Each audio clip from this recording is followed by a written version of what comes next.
सेवारो सम्पूर्णलाई मेरो मिनी ब्लगमा आज चाहिँ हामी बाहिर जाने भनेर रेडी भइसकेका छौँ।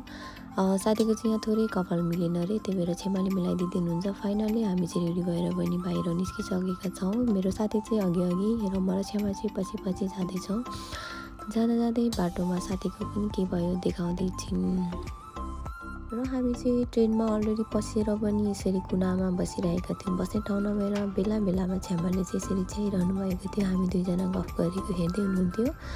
आज सबको छुट्टी भएर होला एकदमै भिड थियो। त्यस ठाउँ जानको लागि चाहिँ हामी टिकट लिनुपर्ने थियो। हामीले अलरेडी टिकट लिइसकेका थियौँ।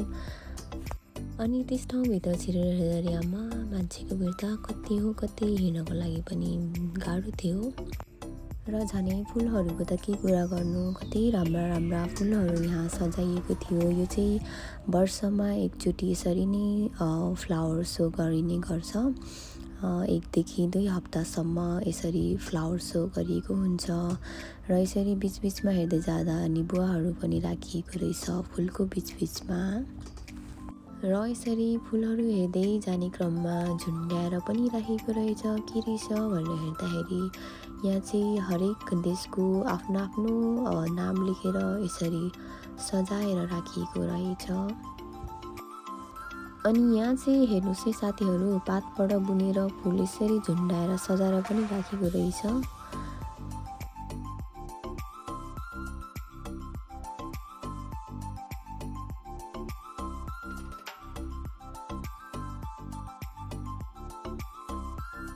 अनि हेर्नुहोस् है साथीहरू, यहाँनिर चाहिँ मौरी राख्ने डोर जस्तो देखिन्छ, तर यो पनि एकदमै राम्ररी सजाएर राखिएको थियो।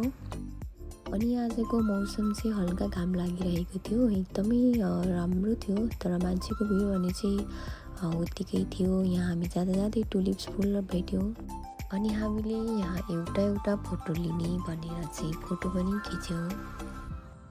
अनि हेर्नुहोस् न साथीहरू, यसरी फुलबारीको बिचमा कहीँ कतै सुन्तलाहरूको बोटहरू पनि देखिरहेको थियो। फुलबारीको बिचमा काठहरूबाट बनाएको ससाना घरहरू पनि यस फुलबारीमा सजाएको थियो। र त्यसै गरी जनावरहरू पनि फुलबाट सजावट गरिएको थियो।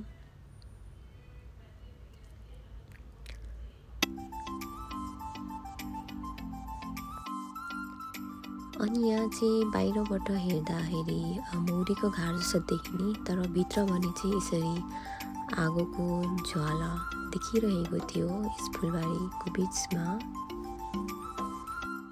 मान्छेहरूको एकदमै भिडभाडको कारणले गर्दा हामीले चाहिँ फोटो भिडियो लिन पाइरहेको थिएन। त्यसैले बिचमा हामी आफै यसरी भिडियो बनाउँदै दुईजना रमाइलो गर्दै गफ गर्दै हिँडिरहेका थियौँ।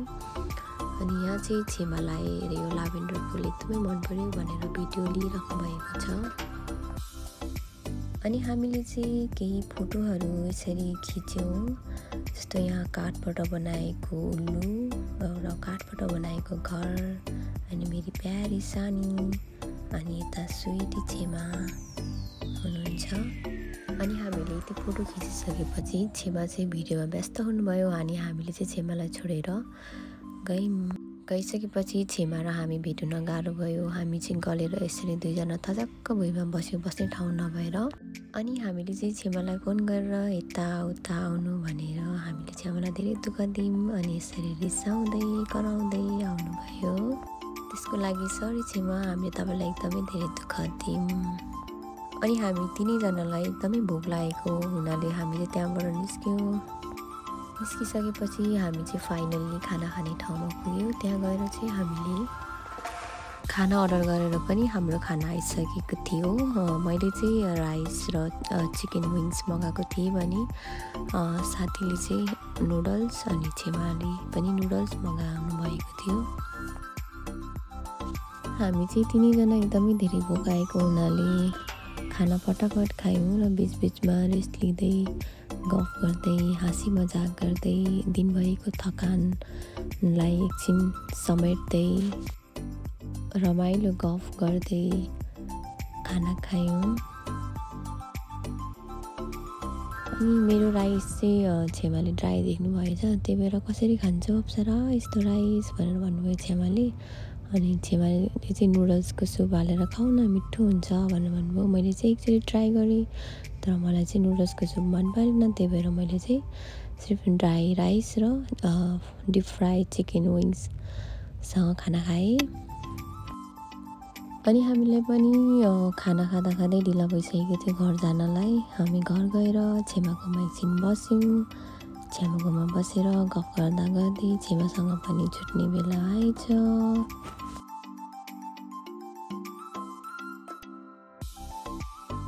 हामी छेमासँग अलरेडी छुटेर आइसकेको थियौँ भने हामी दुईजनाको पनि छुट्ने बेला आएको छ।